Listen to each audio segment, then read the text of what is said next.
What's going on, everybody? This is Afro Think Tank. So Kenya has deployed, I guess you would say Africa's, maybe I don't know if it's the world's first robotic AI police station. A police station where there's absolutely no police. Okay, but you can go in there and you can file a report and do all kind of other things, right? And you can talk to a police officer, I guess, on the camera or something like that. But this is the future, guys. This is the future. Skynet's coming. All right. We are on our way. We're on our way to the Matrix. I'm telling you, and it's happening in Africa, Kenya. Can you believe it? And I mean, it's pretty cool, right? I mean, I can see the benefit, right? There's going to be a benefit to this as long as when it comes to physical action, there's a physical police officer to do something. But soon enough, there'll be robots. I'm telling you, it's coming. Listen, the water is boiling and the frog is in there. All right. We are the frog. All right. And the water that's boiling are the robots that's soon to be the police. Hey, maybe the robotic police will be unbiased. Maybe the robotic police will not be racist or sexist or bigotous or have ego. You know, it could work out. Or we could be eviscerated. We never know. It all depends on who's doing the programming, right? But who's doing the programming? That's the question. But check this out. It's pretty interesting. And I think I would believe I think China also has it too. I think China has like a robot police traffic stop robots or something like that. Like it's like a traffic stop, but I mean that makes sense. I mean, the goddamn your traffic light is a computer. You know, put a computer in the middle of the road that left, right, stop, don't. I mean, no, makes sense, right? But I think this is the future because we can't trust I mean, shit. What's the worst that can happen? We can't actually trust the police officers that we do got because they got egos, because they're racist, because they're sexist, because they're bigoted, because they're untrained, because most of them are unqualified. So hey, why not let a robot that can be more efficient, that can follow the law, right, as it's programmed, right? But are they gonna put GATs on the robots though? Robots gonna start shooting. See, that's the thing, man. You give a robot a gun and give it authority to like do. Look, I don't think robots need guns.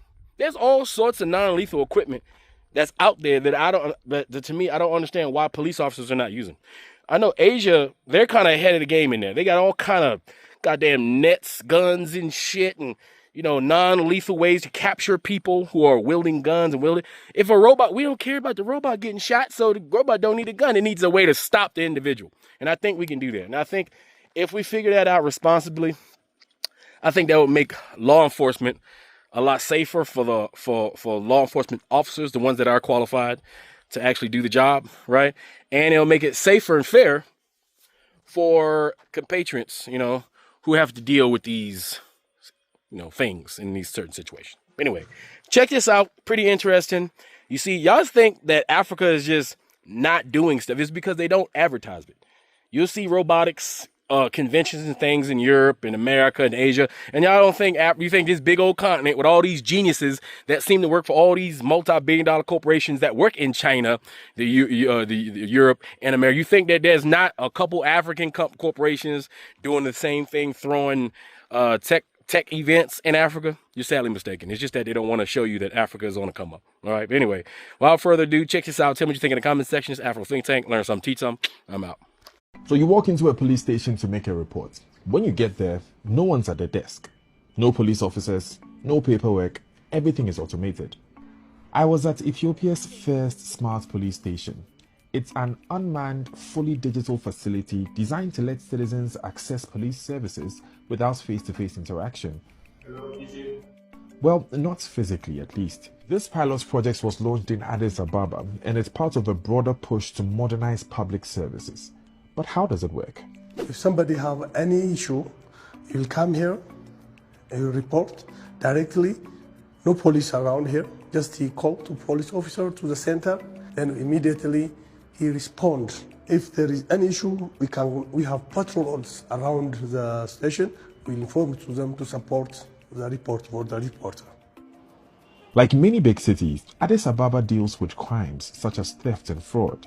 In fact, there's this 2025 research paper that found that fraud accounted for nearly 20% of reported offenses in parts of the city. So this could be a game changer, but there's a catch.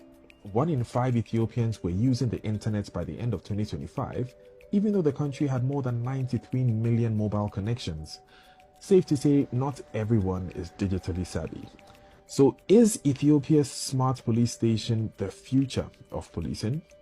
One of the biggest, gaps that we will see, especially when using these tools, is the digital literacy. There has been efforts in terms of, doing digital literacy programs, but we need to scale that and move a bit faster.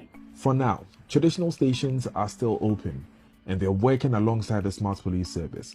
But this police chief we met during our visit is very optimistic. We have to be near to the citizen. Unless the citizen help you and get enough information, you cannot make decision easily. Free Sudan! Boycott diamonds and gold! Free Sudan! Boycott diamonds and gold! We most definitely cannot forget about the people of Sudan! Thanks for watching Afro Think Tank. Don't forget to like, share, and subscribe. And follow me on Substack and Patreon for more content. Remember, it's Pan-Africanism or nothing.